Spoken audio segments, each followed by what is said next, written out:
मोहतरम सामीन, अस्सलामु अलैकुम वरहमतुल्लाहि वबरकातुहू।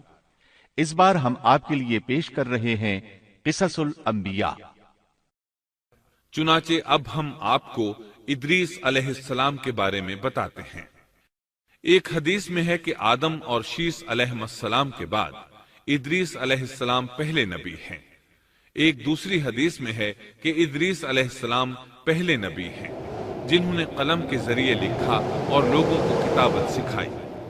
हाफिज इब्ने कसीर ने उनका हुलिया कुछ यूं बयान किया है: पूरा कदो कामत, खूबसूरत, खूब रू, घनी दाढ़ी, उम्दा औसाफ के मालिक, चौड़े कंधे, मजबूत हड्डियां, दुबले पतले, सुरमगी चमकदार आंखें, गुफ्तगू बावकार, खामोशी पसंद, संजीदा और मतीन, चलते हुए नजर नीची, इंतहाई फिक्र खौज के आदि, गुस्से के वक्त सख्त गजबनाक, बातें करने में शहादत की उंगली से बार बार इशारा करने के आदि। इदरीस अलैहिस्सलाम शीस अलैहिस्सलाम की शरीयत पर अमल पैरा रहे। चूंकि इदरीस अलैहिस्सलाम रसूल भी थे, इसलिए अल्लाह की तरफ से मुस्तकिल उन पर शरीयत नाजिल हुई, जिसकी तशरीह व तफसीर करके लोगों को अहकाम इलाही से आगाह फरमाते। इदरीस अलैहिस्सलाम ने जब देखा कि मुफसिदीन ईमान वालों पर जुल्म ज्यादती कर रहे हैं, उनका फसाद बढ़ता जा रहा है और समझाने के बावजूद ये लोग बाज नहीं आ रहे, तो उन्होंने अपने पैरोकारों को जिहाद का हुक्म दिया। इदरीस अलैहिस्सलाम पहले शख्स हैं जिन्होंने अल्लाह के रास्ते में जिहाद किया, गनीमतें हासिल की और दुश्मनों को कैदी बनाया। लेकिन गनीमतें और कैदी उनके लिए हलाल नहीं थे। रसूलुल्लाह सल्लल्लाहु अलैहि वसल्लम पहले रसूल हैं जिनके लिए गनीमतें हलाल की गईं। लेकिन ये बात यकीनी है कि जिहाद सबसे पहले इदरीस अलैहिस्सलाम ने किया। उन्होंने जिहाद के लिए सबसे पहले एक लश्कर तैयार किया, फिर उस लश्कर को दो हिस्सों में तकसीम किया। एक हिस्सा प्यादों पर मुश्तमिल था, दूसरा सवारों पर। चुनाचे भरपूर तैयारी के बाद इदरीस अलैहिस्सलाम ने काबिल की कौम पर चढ़ाई कर दी। हक व बातिल के दरमियान जबरदस्त मारके हुए। आखिरकार इदरीस अलैहिस्सलाम ने उन्हें घुटने टेकने पर मजबूर कर दिया। उनका बहुत सा माल व असबाब लूट लिया और लोगों को कैदी बना लिया। अल्लाह ताला ने इन तमाम बातों का जिक्र नहीं फरमाया, बल्कि अल्लाह ने उनकी सीरत के बारे में अपनी किताब कुरान मजीद में इशारतन जिक्र फरमाया है।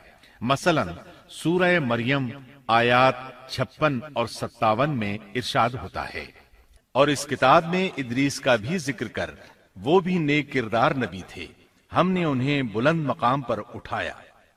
उनके बुलंद मर्तबे के बारे में बुखारी और मुस्लिम में हदीस मौजूद है कि नबी करीम सल्लल्लाहु अलैहि वसल्लम ने फरमाया, मैंने मेराज की रात चौथे आसमान पर इदरीस अलैहिस्सलाम से मुलाकात की। वो चौथे आसमान पर बुलंद मकाम पर फाइज थे।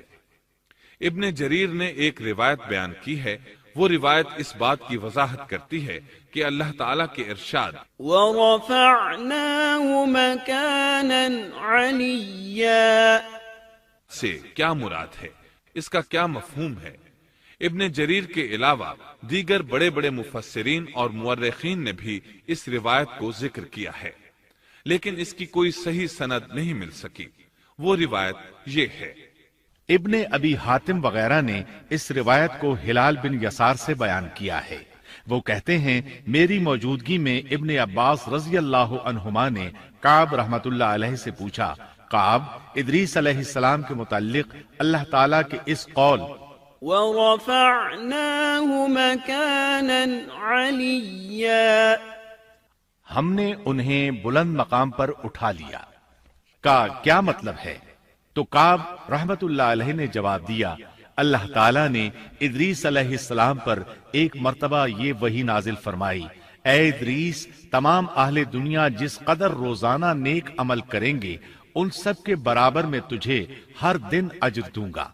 इदरीस अलैहिस्सलाम ने यह सुना तो उन्हें ख्वाहिश महसूस हुई कि मेरे आमाल में रोज अफसू इजाफा हो, इसलिए उम्र का हिस्सा तवील हो जाए तो अच्छा है। उन्होंने वही इलाही और अपने इस ख्याल को एक रफीक फरिश्ते पर जाहिर करके कहा, इस मामले में मौत के फरिश्ते से गुफ्तगू करो ताकि मैं नेक आमाल का ज्यादा से ज्यादा वक्त हासिल कर सकूं।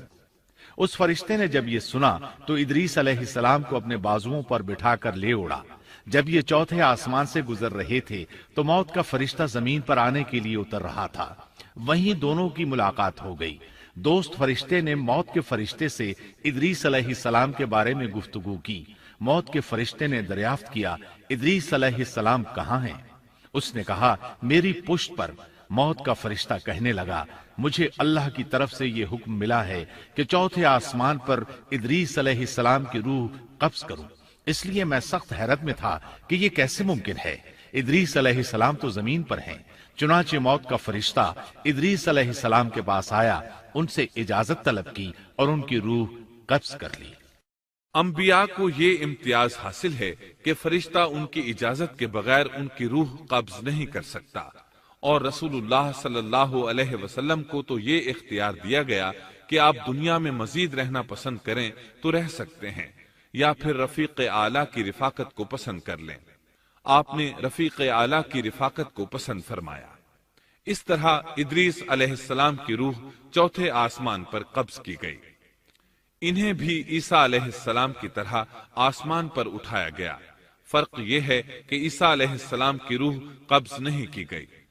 ये वाकया नकल करके काब रहमतुल्लाह अलैह फरमाते हैं कि अल्लाह ताला के इरशाद वरफ़अनाहु मकानन अलिय्या की तफसीर यही है। लेकिन दुरुस्त बात यह है कि ये इस्राइली रिवायत है। इदरीस अलैहिस्सलाम की वफात हो गई तो लोग फसाद में और बढ़ गए, उनमें शर फैल गया, ताहम वो तौहीद पर कायम रहे। बुत परस्ती का उनमें कोई शऊर नहीं था। लोग आदम अलैहिस्सलाम की वफात के 1000 साल बाद तक तौहीद पर कायम रहे। उनमें फिस्क व फुजूर जरूर था, लेकिन शिरक नहीं था।